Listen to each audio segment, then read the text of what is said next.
Alaska. A small town surrounded by seemingly endless natural beauty, home to bears, eagles, and the biggest hammer you ever did see.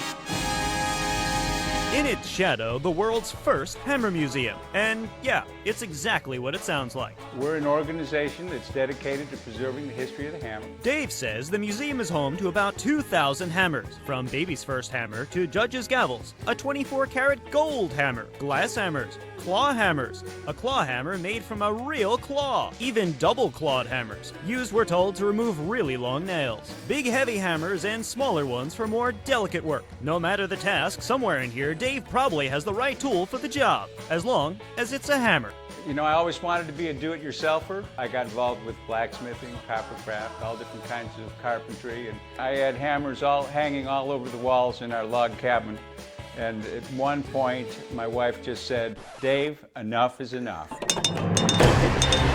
The hammers officially needed a new home, so Dave started fixing up this old building in downtown Haines into what would become the world's first hammer museum. And during the renovations, he made an interesting discovery. I unearthed this fantastic piece of Tlingit art. And this is a Tlingit warrior's pick. An ancient Native American hammer. And at the time, I had told folks in town that I was going to start a hammer museum here, and they thought that I might be a little bit off my rocker. So finding this was certainly a sign to ignore the naysayers and to move forward with the Hammer Museum idea. You really hammered it home, huh? I did. Fate? We don't know.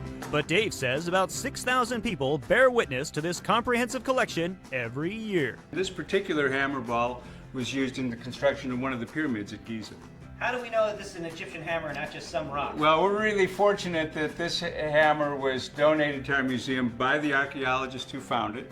And this dolerite was actually quarried a couple hundred miles at least from where the pyramids are. So it's not a rock that would occur naturally in that area.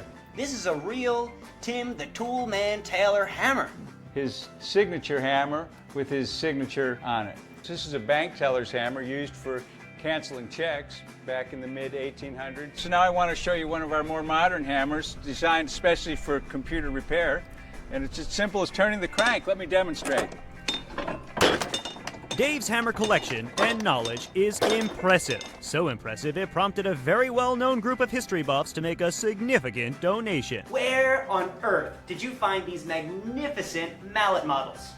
Well, we were just so fortunate that the Smithsonian Institution, the American History Museum in Washington, D.C., donated these to our museum back shortly after we opened in 2004. It's important to know where we've come from in order to know where we're going, and the hammer was man's first tool, and that's worthy of dedicating a museum to. Right on, Dave. You nailed it. John Prentice, Seattle Refined.